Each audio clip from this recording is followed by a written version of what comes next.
Hello and welcome. Good morning, good afternoon, and good evening, depending on where you are calling in from today. Thanks so much for joining us on the Lending Tech Day of the FinTech Halftime Review. We are going to be joining Mario Alves, who's Head of Sales and Partner Management at aixigo, for an interactive webinar on rethinking traditional wealth management services. Mario, first off, welcome and thank you so much for sharing your expertise with us today. Thank you for having me today. So over the next hour, Mario is going to share what he's learned about the customer experience, loyalty, and he's also going to offer some tips on how to bring flexibility and speed to your wealth management offering. A couple of notes before we get started.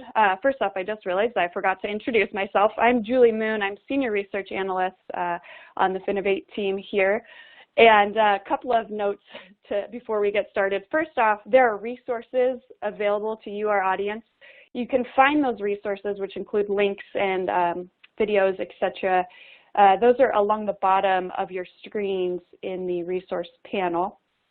Also, note that it is an interactive webinar, as I mentioned.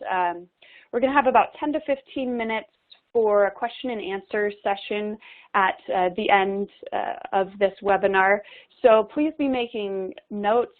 Also, Mario said that he will answer questions throughout the webinar. If you have a burning question that you would really like answered, feel free to type that into the question box as well, and we'll be sure to get all of your questions answered. Another thing to keep you on your toes, we'll be conducting polls as well, so be sure to pay attention and make your voice heard in those polls. So without further ado, Mario, I'm going to hand things over to you. Yeah, thanks, Julie. Hi, everybody. As most of you know, if a software vendor tells you rethink traditional wealth management, he regularly means, oh, what is this? I still need to get comfortable with the interface here. He means that you need to buy more stuff. My approach, or our approach for today is, first of all, I would like to get to know each other a bit, and then sharing a couple of views on wealth management futures, which most of them are not of my own, but of resources and of customers we serve. I'll do a try on the synthesis on all of this to sort of putting it together, the pieces, and to a combined picture of what will lie ahead of us, and trying to tell you how the service challenge that lies upon us or lies in front of us will be is mastered by a customer of ours, namely the Fontable. And least but not last, I'm trying to tell you what's our ambition in this, but it's about sharing some thoughts, and I would be really pleased if you would ask questions that I could answer or that we could discuss during that webinar to make that valuable for everyone. So first of all, I was supposed to be accompanied by Tobias Haustein, who will not be here today. Myself, and Mario Alves, heading sales and partnerships at aixigo, have been a private and retail banker for most of my life. I consider myself of being an implementing strategist, so I like to think about strategy, but I think things need to be working, and that's my implementing part. And as you know, if you have cats, you will always be a cat servant. You never have cats. You'll be their butler to cater their needs. So that's who we are. And I'd like to ask Julie, who's with us in the room today. Yeah, so let's go ahead and move forward this poll here. So the poll is, who is with us today? Wealth management, people from wealth management or private bank, folks from retail or affluent wealth management firms, folks from consulting firms, software company, banking in general, or others. So I guess I would fit in others. So I'm going to go ahead and click that and submit. Okay, and let's move on. I want to give people a chance to get into the poll before we go to the results. Because when I look at the people participating, you wonder what's behind that.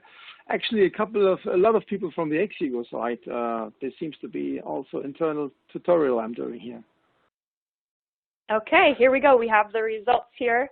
So it looks like 13% from wealth management or private banks, almost 9% from retail or affluent wealth management firms, almost 9% from consulting, 30% from software company, 0% from banking in general. I guess that's too general, and almost 40% from others. So there we go. Okay, so I asked the question because I really want to know if there are specific topics that I should emphasize even more throughout the session. But as we see a widespread audience with a couple of tendency of being not from the industry particularly, I'll try to keep this in mind. Now, very short on aixigo. We were founded in the late 90s, on the verge of the dot-com era, are privately held. We think that hyper-personalization is a driver of growth in core wealth management services for the future. And we also think that efficiency and risk reduction through modular solution approach is very important if you look at the architectural side of things. Our customers today are major financial institutions in Germany, Austria, Switzerland, Luxembourg, and the United Kingdom. Roughly 140 people working with us, headquartered in Aachen, which I guess no one really knows on that call except of the people from aixigo, Zurich, London, and very newly in Milan, Italy. So our mission is to bring wealth management services or wealth management engines actually to the European market, bit looking into the other markets as well, but mostly focusing on Europe, and very happy to have our first UK customer signed this year up for aixigo. Now, what I wanted to do is to first start with a bit of a broader perspective into the area, because if somebody's telling you, well, let's rethink traditional wealth management. So where is traditional wealth management? Is it as traditional as it's been? Well, we are not working like we worked in the Middle Ages, but if you just look at the changes that we had in the last 20 years. We came from a situation where baby boomers were focused on the financial purpose of things. And when you now look at clients, we'll see other generations coming up, and where there's more purpose or a multi-purpose driven thinking behind how do I invest my wealth? How can I keep up my wealth? How will I what will I use my wealth for?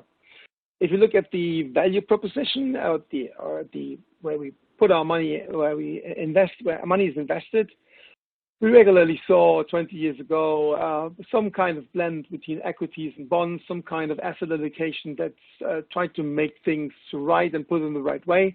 We nowadays see that private equity and sustainable investments, and also the large trend to passive investments, has really changed the industry, created new champions, and this seems to be something that really changed the industry. If you look at how we interacted with customers, well, there is still a phone and a personal issue, but we've moved on, especially through that crisis that we're currently facing. That digital means of communication and digital means of interaction have become more of an issue than most of us might thought about 10 years ago. And on the technology side, in my belief, in the 2000s, BCG is right. We were more or less on a not very technology-driven industry.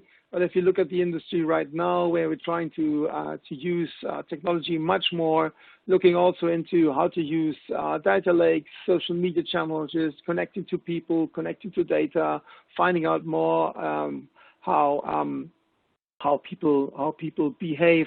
There's a huge shift in this also. On the talent side, I'm not really sure if I would have named that category talent-wise, but yes, if you look at this, you were a great talent in wealth management if you were able to convince and be with customers on the wining, dining, and golfing experiences, which was very important to be connected with customers on their side. And I'm not saying that this is not still an issue. I'm not making the job less attractive, but I think on the sides that we're looking at in our industries, that we are looking towards people that are much more digital, that are much more looking forward, that are much more analytical, and see beyond things that are nowadays, and have a clear view on what's ahead of us. And last but not least, also regulations have changed the business radically, and this can be seen globally. It's not only customer protection, but loads of stuff has changed. If you look into the Swiss private banking industry or the Luxembourg private banking industry, that has changed the marketplace. They seem to be coping with this, but how do we think that this is going to move on? So in general, my basic starting point is we need to rethink wealth management from this point of view, but how? What will happen? And to give you, and I encourage you to read that view of BCG's out just a couple of days, called the Global Wealth Initiative. You can find the link down there. They provide a pretty interesting picture of the future, which is in line in what I've seen also from the guys from Deloitte. So if you look at what Deloitte did a piece on the Swiss private industry, so coming down a bit, narrowing down the whole thing to the Swiss market as an example.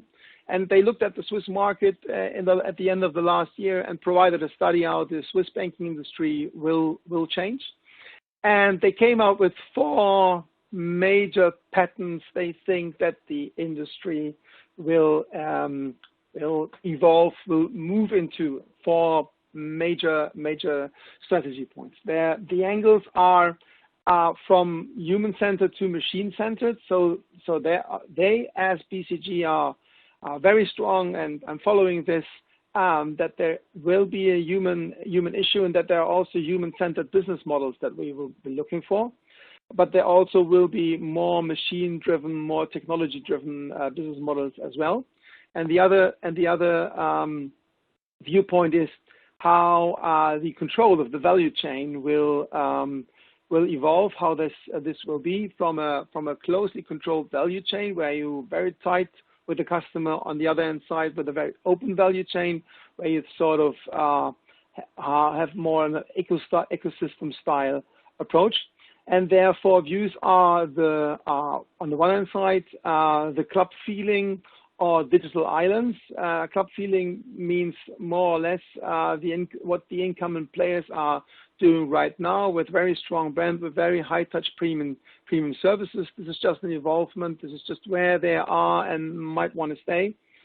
On the other hand side, if it stays with human-centered, a family office ecosystem, so where you really try to be more around specialized providers that group themselves around specific clients and have very tailored family office-like offerings. And on the more machine-centered, client interaction model, you would have the digital islands, and these digital islands may only contain a digital service towards clients, which means that this will be dominated by large incumbent players that can move technology to that point.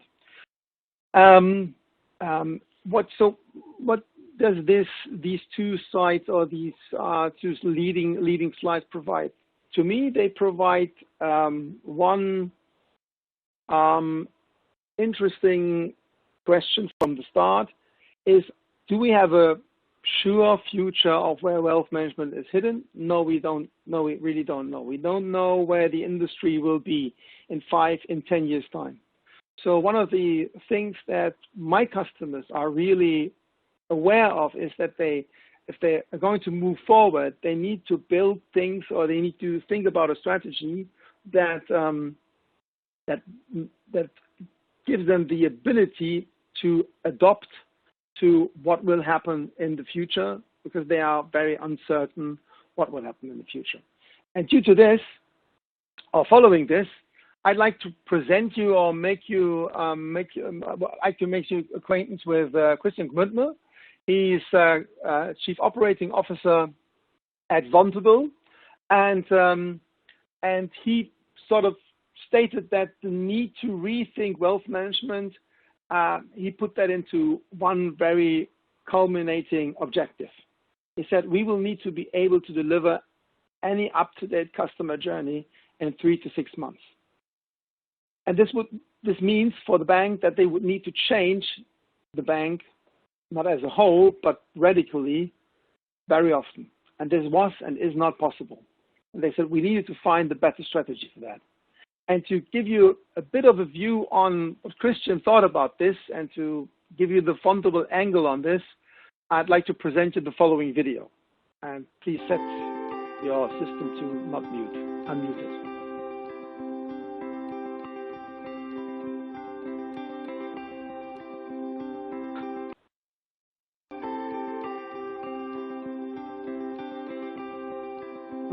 Excuse me.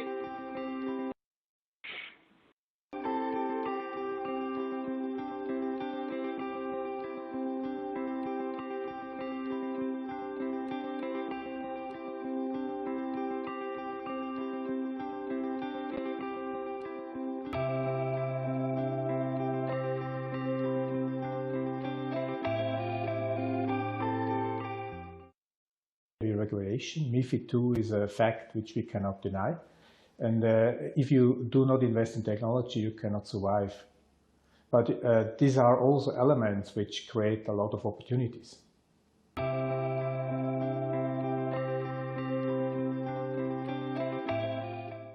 Vault is a very good example because we did not intend to produce Vault. We wanted to produce or realize a fully automatic advisory process. But having that, we had a lot of elements already in place which enabled us later on to create a unique client journey. It's Vault, and Vault is now, I would say, a quite unique product because it brings private banking, it brings wealth management quality to retail customers.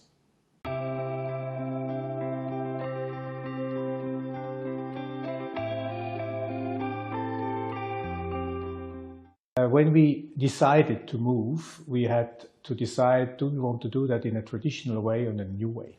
First, we had to think about our future architecture and what this architecture should lead us to. And we just stated a bold understanding of how we would like to act in the future. And I told my people, listen, if we now move in that direction, I want to be able to launch any client journey within 6 months. And this is not seen yet in financial industry. Normally you start a project and then 2 years later you might be live. And in these 2 years, the client demand is already different. So the chance that you build a product on the digital way, which basically goes not directly to the client desires, is very big. So focusing on this 6 months, I even told them 3 to 6 months, 3 to 6 months time to market, forced us into completely rethink the kind of building up an architecture. So first what we did, we decided that we would like to lay a foundation which must be stable. We cannot invent or reinvent the bank all 6 months from new. So we invested heavily in that layer of the architecture. And aixigo plays an important role because aixigo was or is still a headless technology which allows us to build whatever we would like to build in our fashion. However, under the surface, it's a very powerful engine which combines 2 elements. First, it's extremely fast, which allows us to do real-time calculation. And secondly, it's modular. That's a very modern architecture. That's exactly what we were looking like. We didn't want to have a finished product. We would like to have a product which helped us to realize our vision of a new architecture.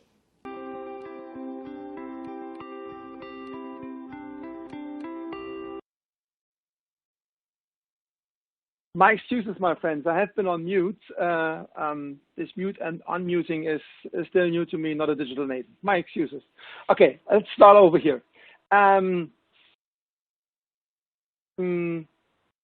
is the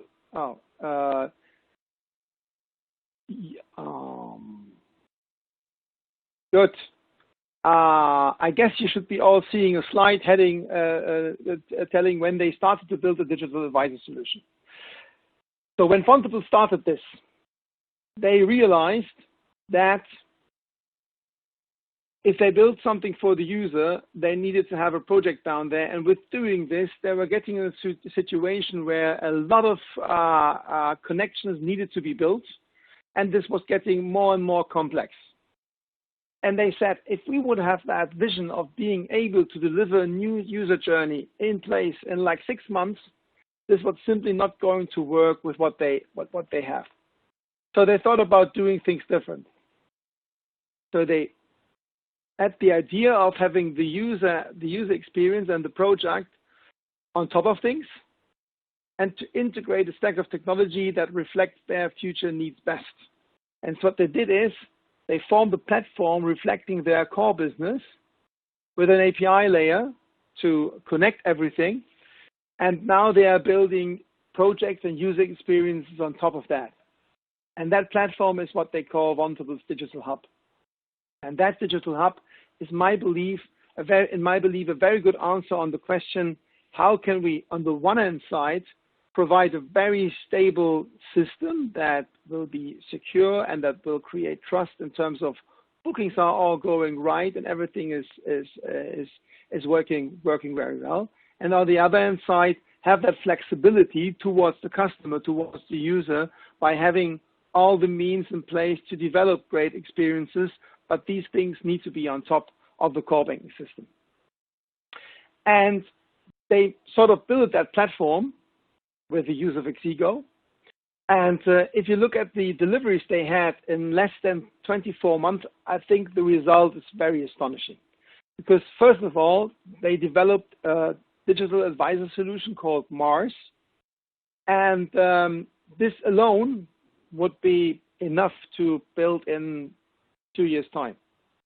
But on top of that, they realized they could build Vault, which is their digital advice or digital portfolio management offering, or their robo, but they don't like the term, and me neither, their Swiss private banking discretionary portfolio management system for the digital customer. That would be, I guess, the right thing.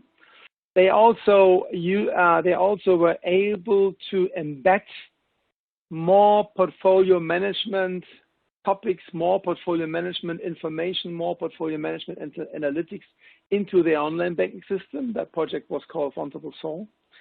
And on top of that, and if this wouldn't be enough, they were able to start a new business model. So Fontable is now providing digital portfolio management as a service, which means that, for example, the second largest Swiss banking organization, the Raiffeisen organization, is now currently kicking off their RIO, R-I-O, as their digital offering. And this is a major player with millions and millions of Swiss customers now heading towards the robo-advisory, the discretionary portfolio management offer for the masses. And they also, if this wouldn't be enough, they also have built an advisory as a service module as well. So by developing that platform, that digital hub, they were able to not only provide capabilities throughout all their business lines, but they were also able to enhance their offering towards new customer groups or towards new cooperations.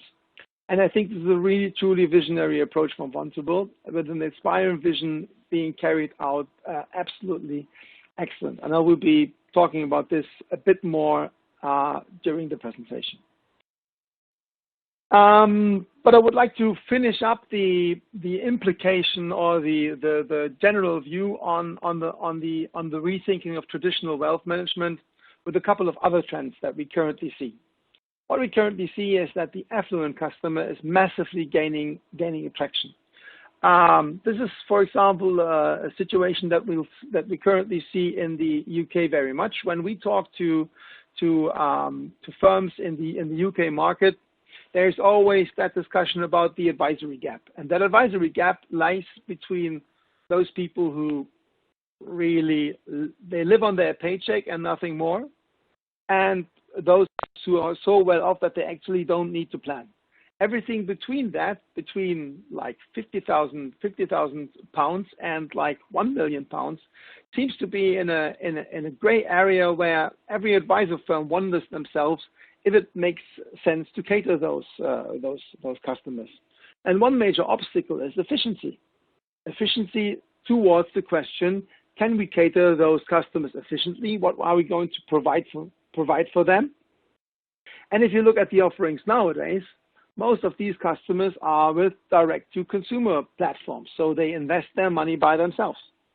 But if you look at this, most of these customers do have events in their lifetime where it's not only recommended, but where they also feel that they need to act upon their financial well-being.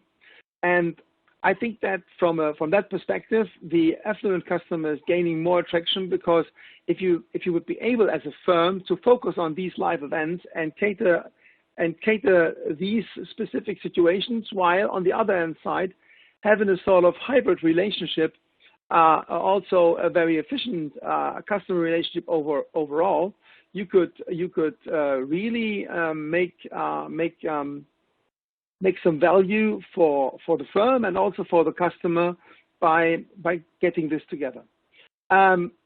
Second trend that we especially see in the European market is that financial planning, as a way of having a holistic view on customers, becomes much more attractive to not only the firms but also the customers. Customers do see that there is a good reason to be open on their goals, because goals are aligned with financial needs, and if you can combine that efficiently and looking forward, there is a lot of value for customers in there, and that value will deliver value to the firms as well. Another trend that we see is that hyper-personalization goes from marketing into sales. So financial service firms have invested heavily in the last years to be hyper personal on their marketing side, on their typical customer experience side. And what we see nowadays is that the firms as such, but also market insiders advocate means of having a more personal, having a more customer-related view, not only on the market and the portfolio, but on the overall relationship. Something very interesting as well is that I see an upcoming trend that model portfolios are nowadays more bought than built. And I'm asking myself is where the customer individualization is, but if every one of us is going to buy model portfolios either from BlackRock, UBS, or some other large wealth management firm, I think there is a even more need to find ways to individualize that portfolio after it's being streamlined through those channels. For the European market, I'm sure MiFID III will come up, and what will it bring? My guess, there will be no region in Europe anymore where you have provision-based sales, but let's see how this will work. And one thing seems to be also very, very relevant. Institutions that have invested in customer experience, and especially customer experience platforms in the last year, see that customer experience is more than a nice app. It is the service behind the customer experience that drives the value of that process, of that experience.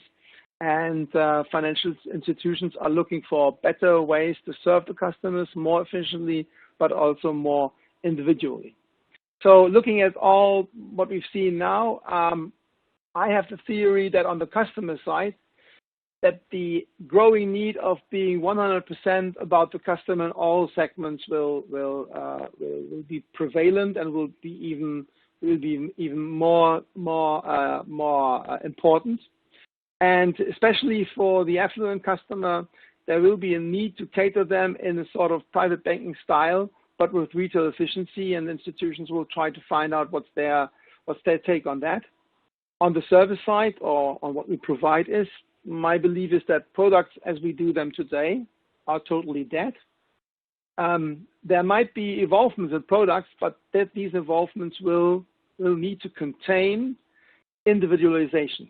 So maybe means of having an advisor putting together a product from different components to suit the specific needs for that customer. So ESG Malaysian infrastructure product, rather than, well, buy that Malaysian ETF that you might need. So products either need to fit, or they will be totally there. Asset allocation and rebalancing is, in my opinion, also broken, because that construct of, well, have that weight of bonds and equities, and in equities you should have a diversification of X, is something that is not really appealing to a customer, because he simply doesn't understand why he's doing things. And so our firm belief is that the experience of service, so how the customer experiences what he's being delivered, is the major driver of growth for wealth management firms. On the architecture side, I believe that the wealth management architecture needs to be flexible enough to adapt to changes, more liquid than in the past. And this is why already talked about this, is because there's such a large level of uncertainty how that will turn out. And so I think if you go for a strategy where we have a firm belief how the future will look like, my suggestion would be to have a plan B in place. On the technology side, we believe that the ability to find and integrate capabilities is more needed than the ability to build. So getting things together, integrating technologies is more important than have a large pile of developers, a large team of developers developing stuff that might not be of use in the next decade. And there's also one firm belief I do hear from customers a lot, that one solution never does the job. It really doesn't matter what they tell you, it never does. So at this, I would like to ask you, I would like to do another poll. Julie, would you so kind to guide us through the poll? Yes, certainly, I'd be happy to. Okay, so this next poll, so looking at the necessity of having more and more capabilities and flexible processes, I would go for, or already have gone for, either building it all on my own to be totally flexible, engaging with an existing ecosystem and use what's already there, building my own digital platform and using standard and my own technology, or find one solution covering all my needs. Because there has to be one, right? So we'll give you a couple of minutes to answer, or a couple seconds to answer here. But this is that classic build versus buy question, isn't it, Mario? Yes, it is. And I truly think that this is a very important question that institutions are currently facing, because there's a lot of out there in the market. There's a lot of buzz around a couple of things, and as there is that, so I sense that that awareness of having something in place, having that flexibility in place, but the best way to go for it. Well, there are a lot of discussions going on top of that, especially with those institutions who are not on the, say, early mover, first mover, early adopter stage, who are thinking, what's the right way to go, sort of waiting for it. And I'm very keen on what the audience thinks about this. Yeah, so looking at the results here, it's pretty polarized, actually. I'm kind of surprised. So almost 67% said that they would engage with an existing ecosystem and use what's already available there. And then just over 33% said that they would build their digital banking platform using their own and standard technology. So there we go. Yeah, well, that really caters to the discussion that we have internally, because actually we are wondering, but what we do is which are the is the way that we should be heading. Should we be part of ecosystems, or should we be sort of standalone? And yeah, well, it delivers not really a means of now deciding this, but it's interesting that there's the same sort of two-way to go situation for our audience as well. There's another poll. Would you be so kind to go on with this? And it fits to the majority of going for an ecosystem. That's good. Okay, perfect. Yeah, so going from the last question, if I would engage with an existing ecosystem, I would most likely partner with an administration system, a customer experience platform, a CRM system, or a digital banking platform. I don't know, this question's a little tougher. Yeah, I know, but yeah, and it's also because on the other hand side, again, what's the right way to go? What would you discuss? Because if you look at the markets right now, if you look like on people like Backbase, which is Backbase or Crealogics, which are very well known in the Finovate space. If you look at Salesforce, if you look at Avaloq, all of the three totally different systems, but all of them, they are offering an ecosystem. And I wonder what our audience thinks is the right way to go. With whom? Yeah, so I selected customer experience platform. Okay, yeah, so this one is a little more diverse. It looks like almost 17% said an administration system. Almost 42% said customer experience platform, because isn't it really all about the customer, especially these days? A CRM system looks like almost 17% voted that, and about 25% voted digital banking platform. So there you have it. So that seems like a pretty good majority for customer experience platform. That is, at least from the electoral vote side, the winner of this. And let's see how this turns out in November. But that was my guess also, because I think from the perspective of somebody who is really thinking about the customer and really focusing on this, he might be, well, there's the biggest demand, there's the definition point, and everybody else needs to be sort of catering to this, sort of delivering to this challenge. Very interesting. And coming from this, I guess the next slides will be interesting for the audience. So I'm starting off the second part of what I was going to show with what my belief is that the next challenge for wealth management be. Offer wealth management services that really are important to the customer, that can be used, let's use the term hybrid, but in a flexible way, on, off, with the advisor, without the advisor, very individual, needs to be about me. Also, at the same time, very efficient, and by using all the digital means that are possible. And I think a very important issue is transparency. People, if you look at what has happened in Germany just very recently, I think transparency is a major topic of customers to really understand what's happening with their money, what's happening, and how they sort of influence with the way that they invest what's happening. And to give you an example of how a customer carried this out on the aixigo side, I'm going to dig a bit more into Vault, the solution that Christian mentioned during the video. So Vault is what I would call the first truly discretionary portfolio management that is carried out digitally. Now, I have been in the industry for quite a while, and I think what we call robo-advisors nowadays is just they're selling just a typical portfolio, and that is incorporated in Vault as well. So you can choose a portfolio by risk attitude. The system will rebalance that. It will monitor losses and will carry out risk balancing as well. It will have a great dashboard for the managers. It has a nice quarterly report. It delivers risk calculation and investment guideline. So it's a pretty straightforward robo-advisor solution that you can see in any market. In Germany, I think you have like 15 of these offers. Switzerland is not so overcrowded. It is a good offer. but it's nothing that customers would love.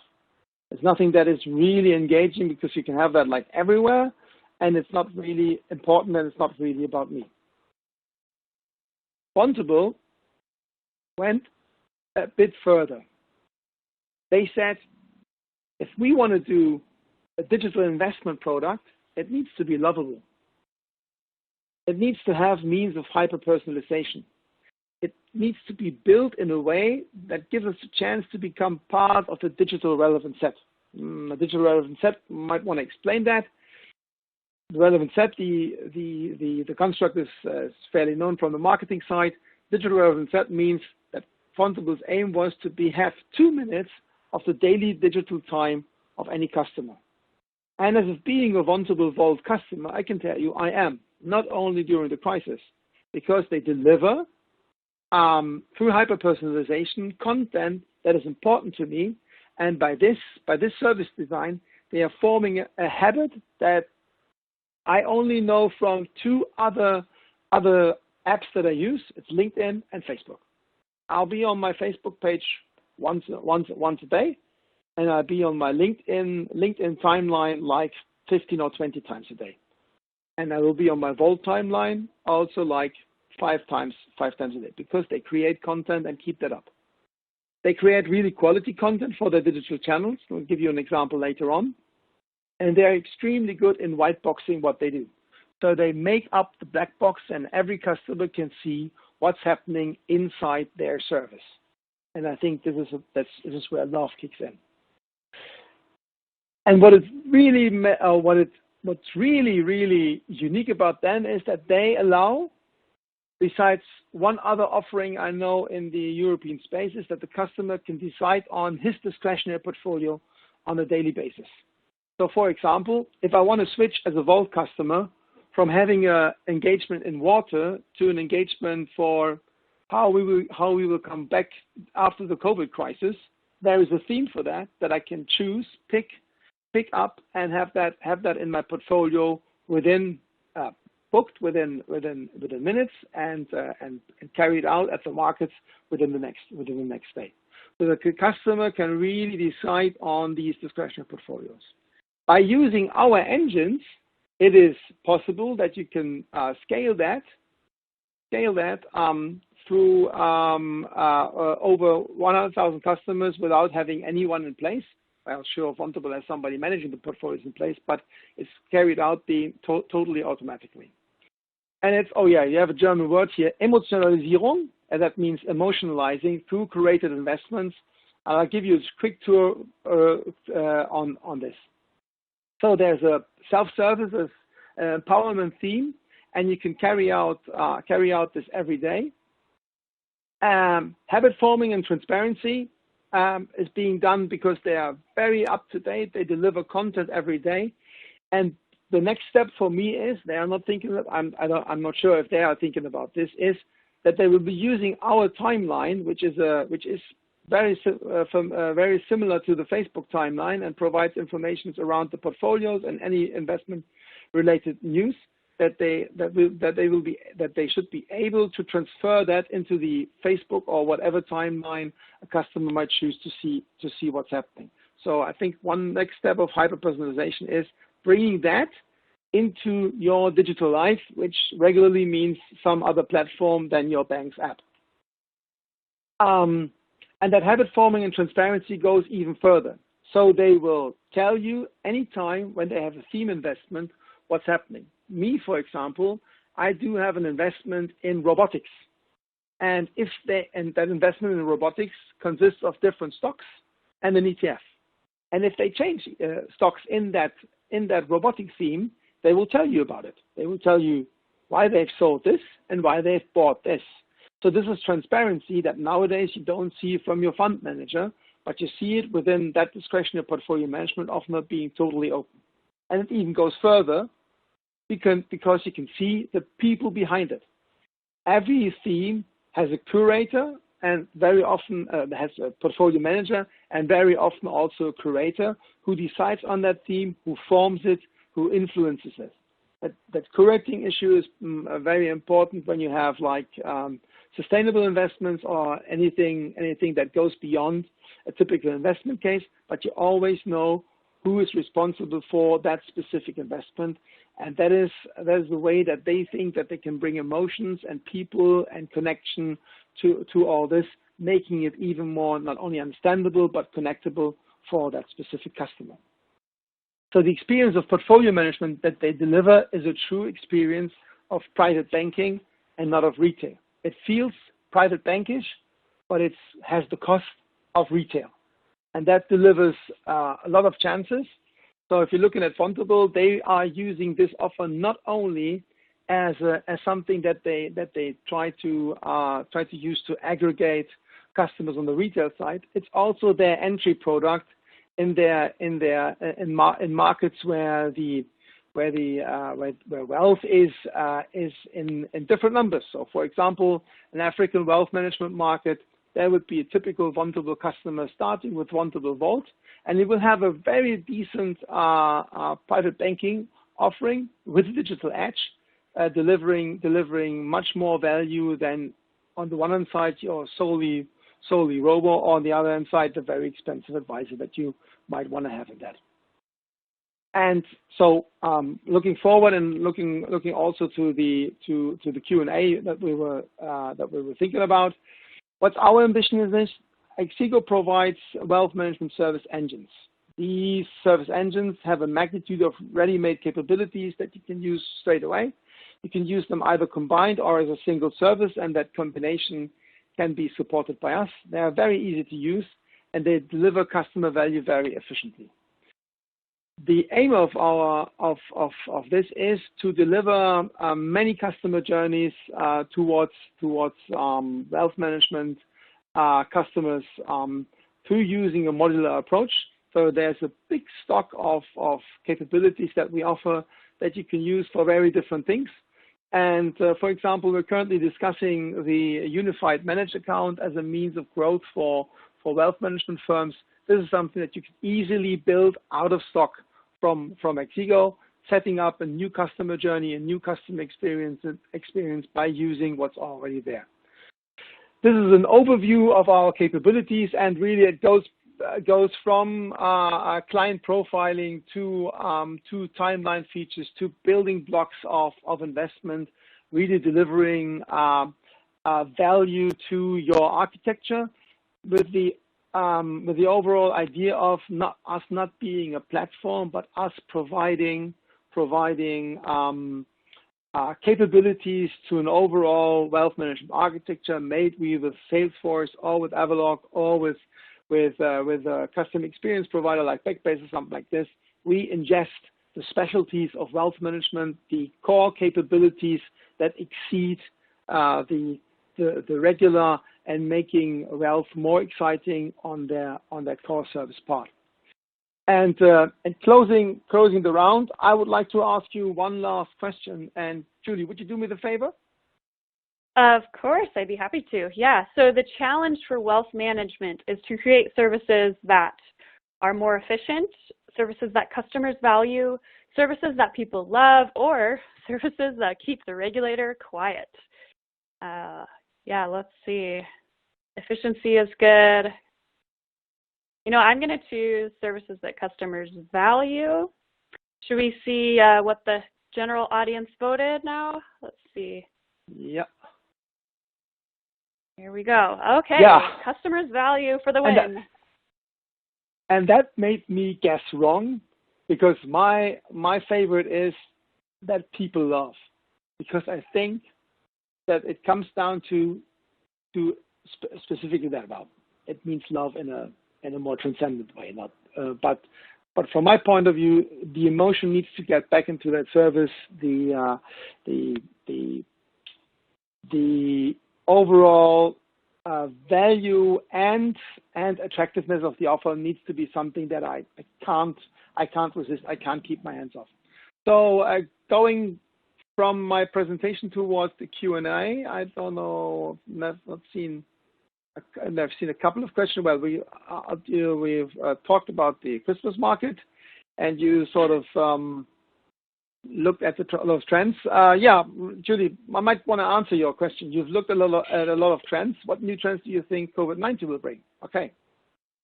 Should I answer that, or shall we leave that to the... Yeah, let's go ahead. Yeah, we have a few questions in the back end, so if you want me to read them out, I'd be happy to, but if you just want to read through them yourself, that works as well. I was just wondering, you know.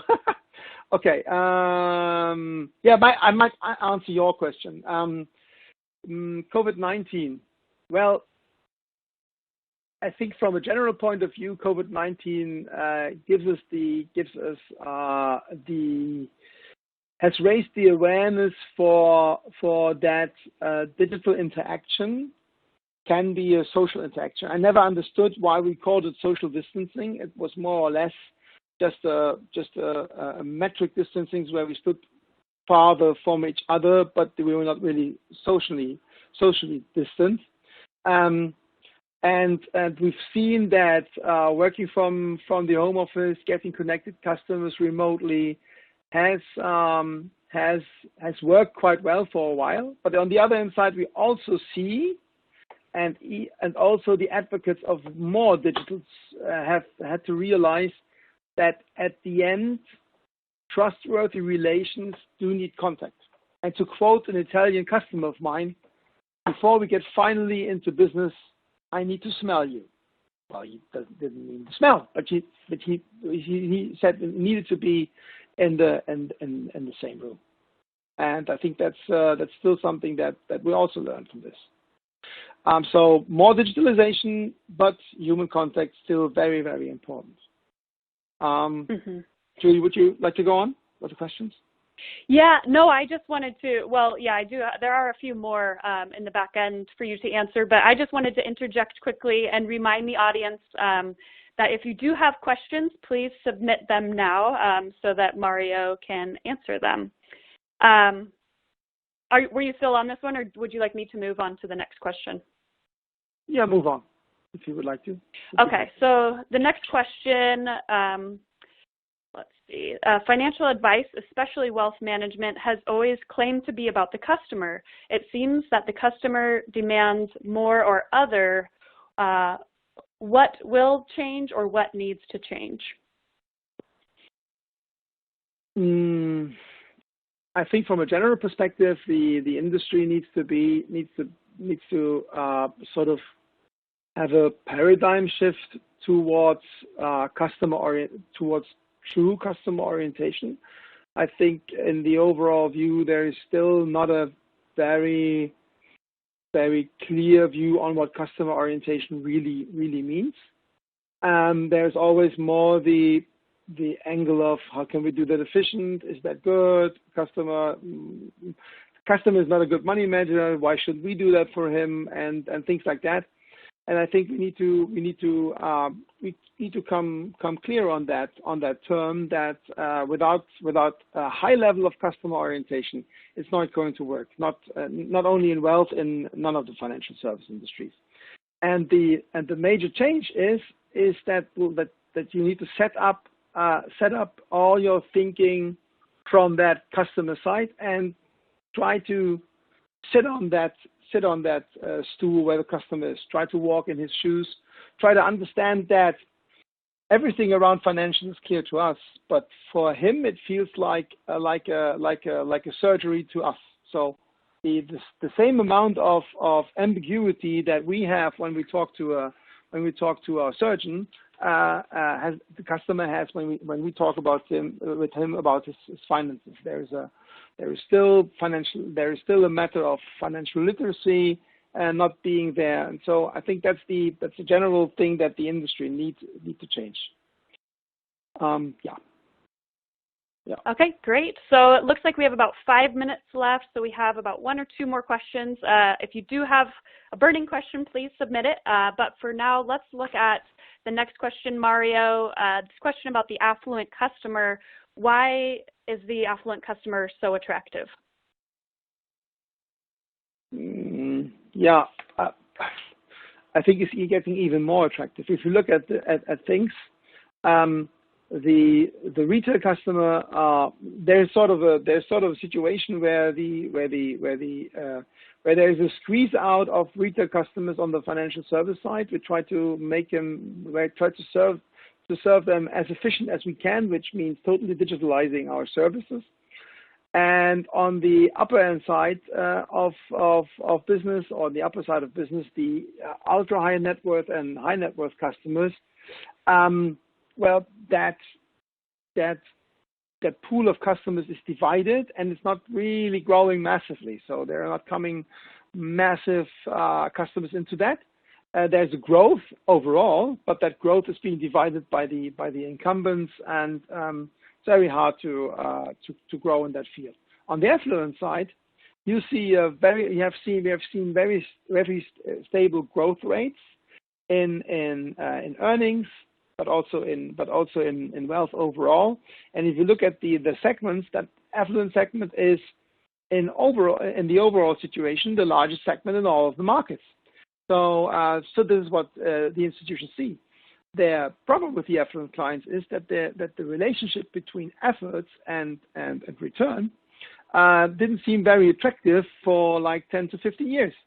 But with technology coming up, there seems to be a way to be on the one hand side very personal, and on the other and thus very attractive for the customer, and on the other hand side very effective. And institutions are going for this. And this is why we'll see a battle around the affluent customer in the next 5 years to gain more market share in these fields. Great. So in about 2 minutes, we do have one last question submitted. It says, you showed the Facebook-like timeline. What type of interactivity is available within that new UI? In about a minute and a half. Yeah.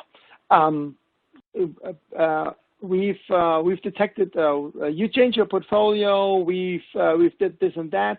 We've seen a new trend in robotics. We are now going to buy that stock. Or we've seen political changes in the U.S. How do we think that will be reflected in the markets?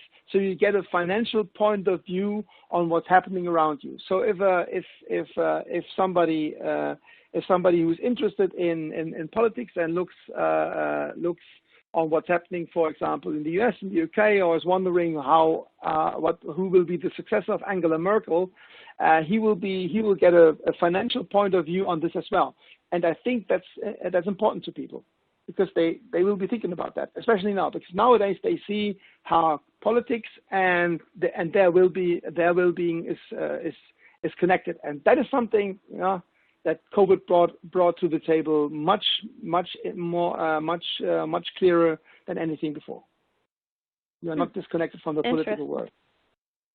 Yeah, that is quite true. Great. Well, that is all we have time for. Mario, thank you so much for joining us today and for sharing your expertise. This was super informative. And to our audience, thank you so much as well for tuning in. There is a poll that will be popping up after this completes. So please fill out the poll, and we will catch you on our next webinar. Thanks, everyone. Have a good afternoon, evening. Bye. Bye-bye.